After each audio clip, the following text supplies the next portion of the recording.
Tapat, matatag at maaasahan balitang tama at totoo lamang dito sa Pilipinas Network. Magandang araw sa ating mga kababayan sa Pilipinas at sa buong mundo. Huwag kalimutang pusuan ang video, sumubaybay at pindutin ang batingaw upang lagi kayong updated sa balita. Simulan na natin.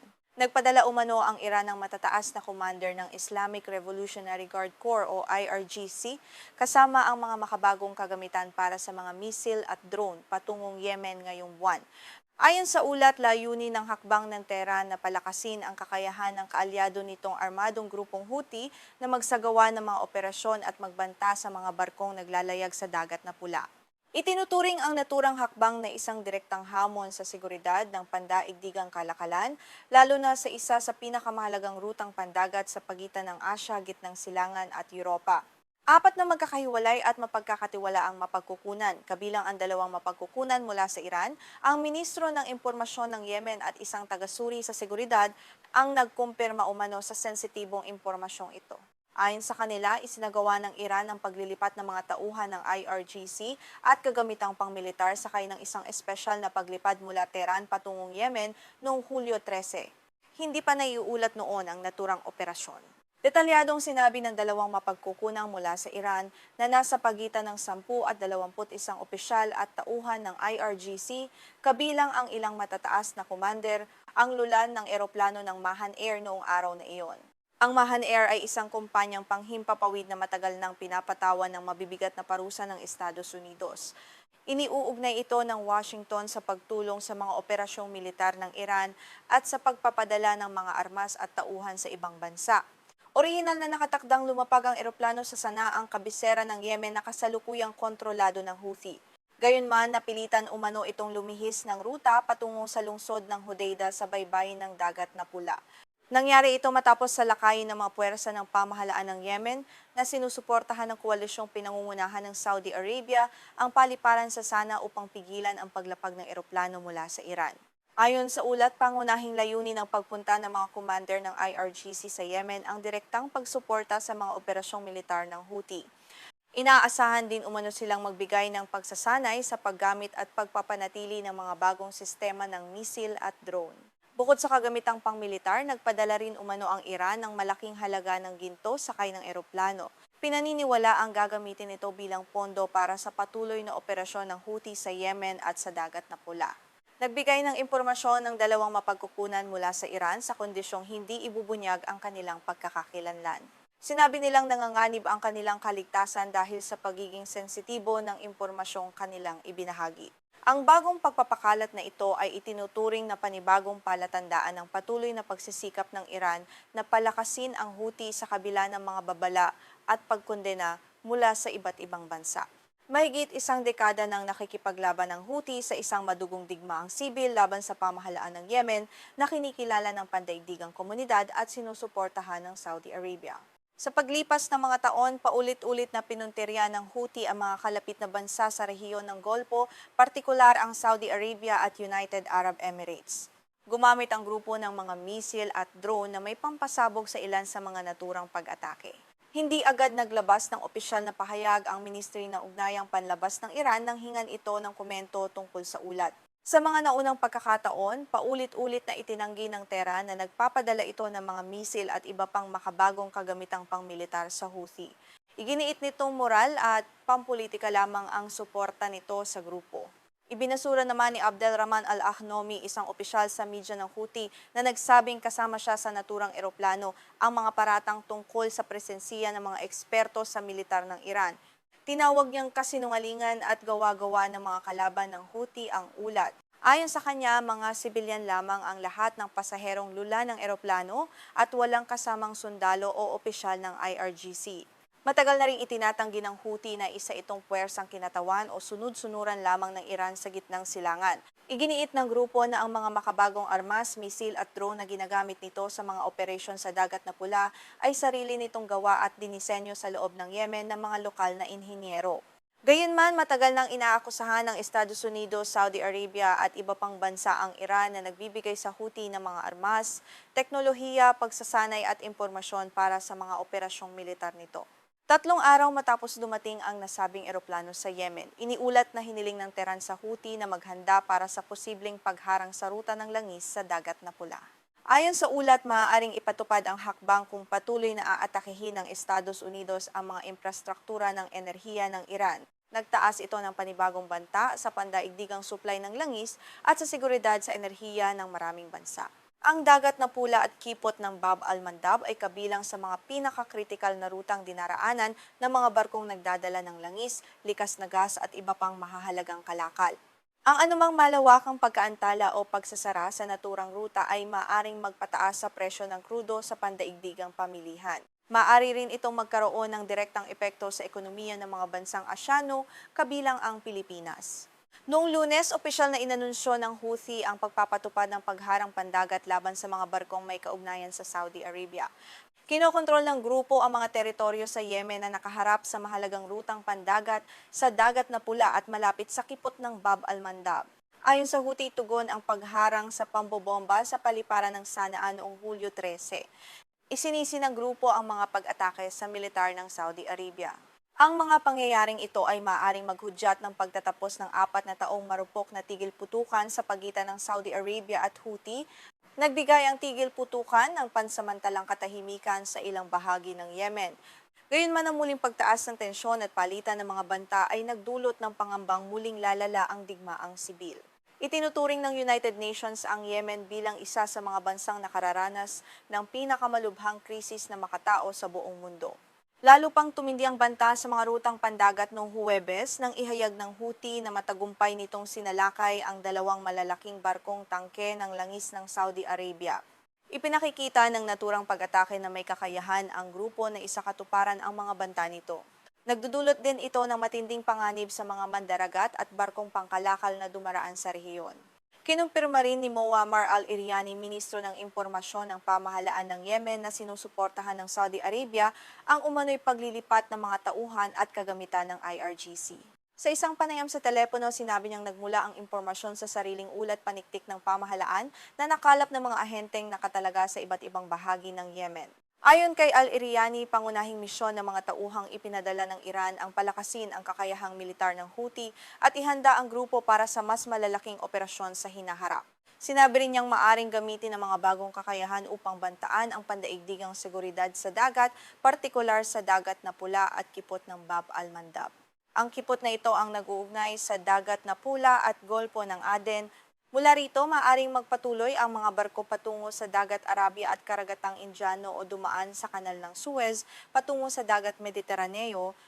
Kinumpirma ring umano ni Zahem al-Salom, isang tagasuri sa seguridad at paniktik na matagal nang sumusubaybay sa Houthi at iba pang grupong sinusuportahan ng Iran, ang pagdating ng mga eksperto ng IRGC. Ayon sa kanya, naglalaman ang kargamento ng eroplano ng mga bahagi para sa mga misilang may maikli at katamtamang saklaw. May kasama ring umano itong mga makabagong bahagi para sa mga drone na ginagamit sa mga pag-atake sa rehiyon. Sinabi rin ni al-Salom na nagpadala na ang Tehran ng mga tagapayong militar sa Yemen noong panahon ng digmaan laban sa Israel noong nakaraang taon.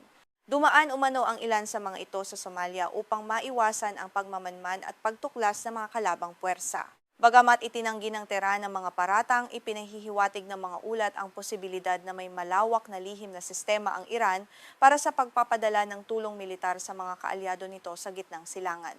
Iginiit naman ng Iran na ang paglipad noong Hulyo 13 ay para lamang sa pagbabalik ng mga sibilyang dumalo sa libing ng isang pinuno ng Iran. Gayunman, ang mga pahayag mula sa mga opisyal at tagasuri ay nagpapahiwatig ng posibilidad ng mas malalim na pakikipagtulungang militar sa pagitan ng Iran at Houthi. Hindi pa malayang nakukumpirma ang lahat ng detalye tungkol sa bilang ng mga tauhan, uri ng kagamitang dinala at dami ng gintong sakay ng eroplano. Gayunman, kung mapatutunayan ang mga ulat, maaaring magkaroon ng malaking epekto ang naturang operasyon sa seguridad ng Dagat na Pula, pandaigdigang kalakalan at supply ng enerhiya sa buong mundo. Isang matinding banta sa pandaigdigang kalakalan at seguridad ang muling umuusbong sa gitnang silangan.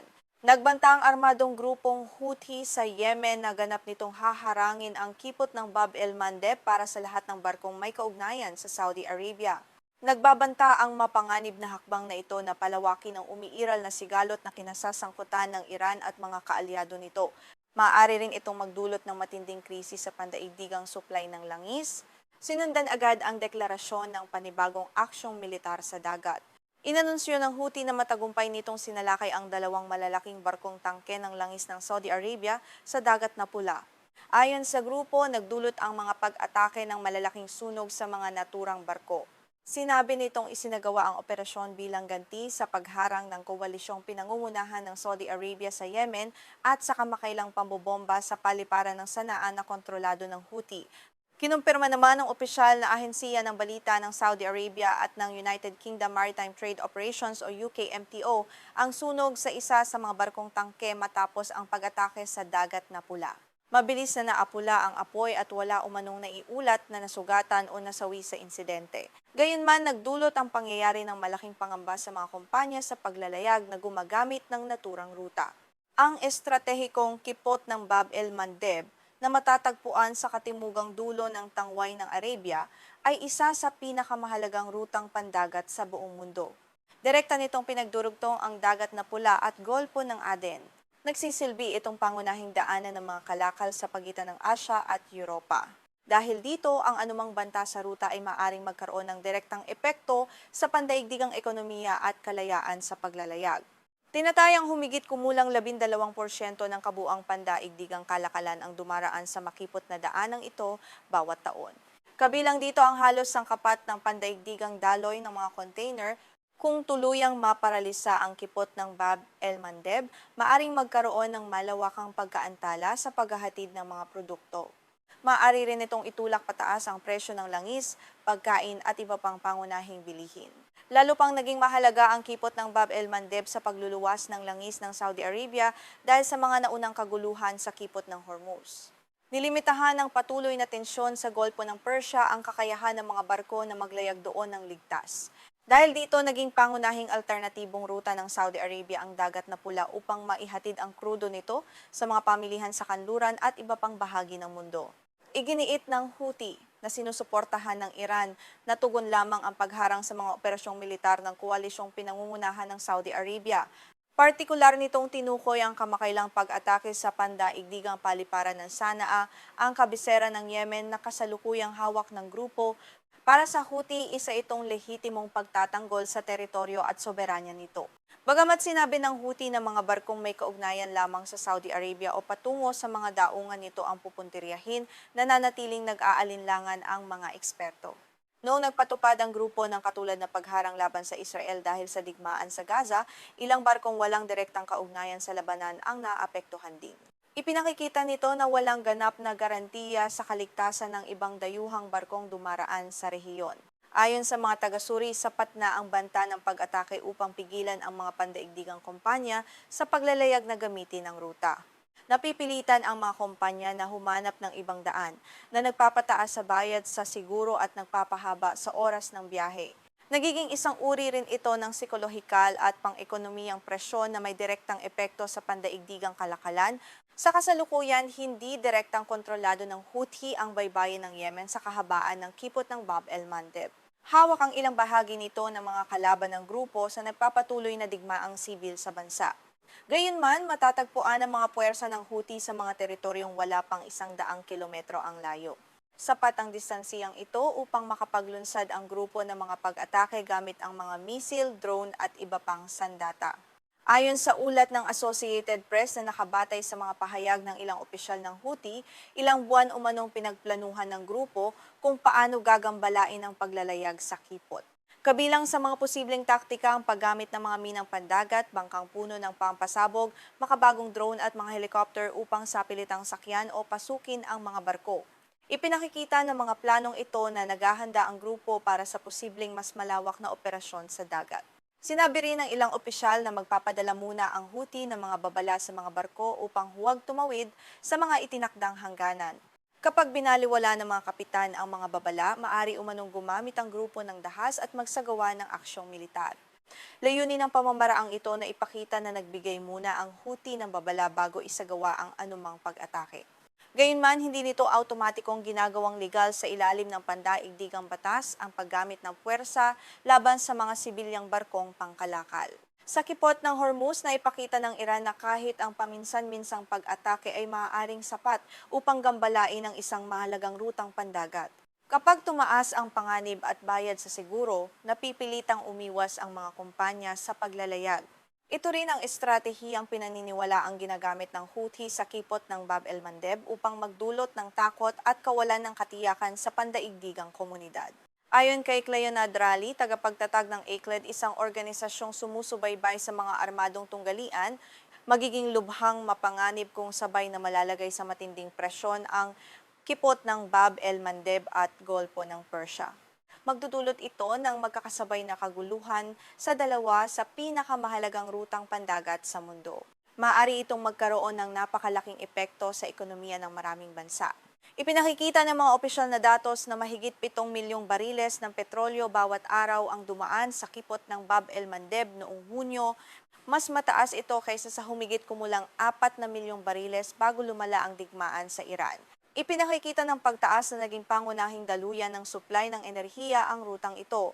Ang anumang pagkaantala rito ay maaaring mabilis na maramdaman sa mga gasolinahan, pabrika at industriya sa iba't ibang bahagi ng mundo.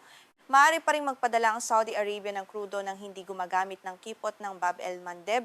Maaari nitong ilipat ang hanggang 2.5 milyong bariles bawat araw patawid sa Dagat na Pula patungo sa Ehipto. Mula roon, maaaring ihatid ang langis sa pamamagitan ng linya ng tubong Sumed patungo sa Dagat Mediteraneo. Maaari ring magpadala ng karagdagang langis sa pamamagitan ng Kanal ng Suez. Maaari ring baguhin ng mga pandaigdigang kumpanya sa paglalayag ang kanilang ruta at umikot sa Cape of Good Hope sa katimugang dulo ng Afrika, tulad ng ginawa ng marami noong kasagsagan ng digmaan sa Gaza. Gayunman, nagdaragdag ang rutang ito ng humigit kumulang 1 hanggang 2 linggo sa kabuuang biyahe. Nangangahulugan ito ng mas mataas na gastos sa gasolina, sahod ng mga tripulante, seguro at operasyon. Tinanong si kalihim ng Estado ng Estados Unidos Marco Rubio tungkol sa pag-atake sa barkong tangke ng Saudi Arabia. Ipinahayag niya ang pag-asang titigil ang Houthi sa mga mapanganib na operasyon nito. Sinabi niyang ginagamit umano ng Iran ang Houthi para sa sariling mga layunin sa rehiyon. Nanawagan siya sa grupo na huwag nang palawakin ang sigalot upang maiwasan ang mas malawak na tugon mula sa Estados Unidos at mga kaalyado nito. Nagbabala naman ang militar ng Saudi Arabia na pananatilihin itong bukas ang kipot ng Bab el-Mandeb sa lahat ng pagkakataon. Ayon kay Major General Turki al-Malki, tagapagsalita ng militar ng Saudi Arabia, mabilis at mapagpasyang tutugunan ang anumang pag-atake ng Houthi laban sa mga barkong dumaraan sa rehiyon. Iginit niyang lumalabag sa pandaigdigang batas ang mga banta laban sa mga sibilyang barkong pangkalakal. Inilarawan din niya ang mga naturang pag-atake bilang mga gawain ng pamimirata. Ipinakikita ng kasalukuyang tensyon kung paano ginagamit ng Iran ang mga kaalyadong armadong grupo upang palawakin ang impluwensiya nito sa mahahalagang estratehikong lugar at talangab. Habang nagpapatuloy ang mga banta ng Houthi, nananatiling nakatuon ang buong mundo sa posibleng epekto nito sa presyo ng langis, pandaigdigang kalakalan at katatagan ng gitnang silangan.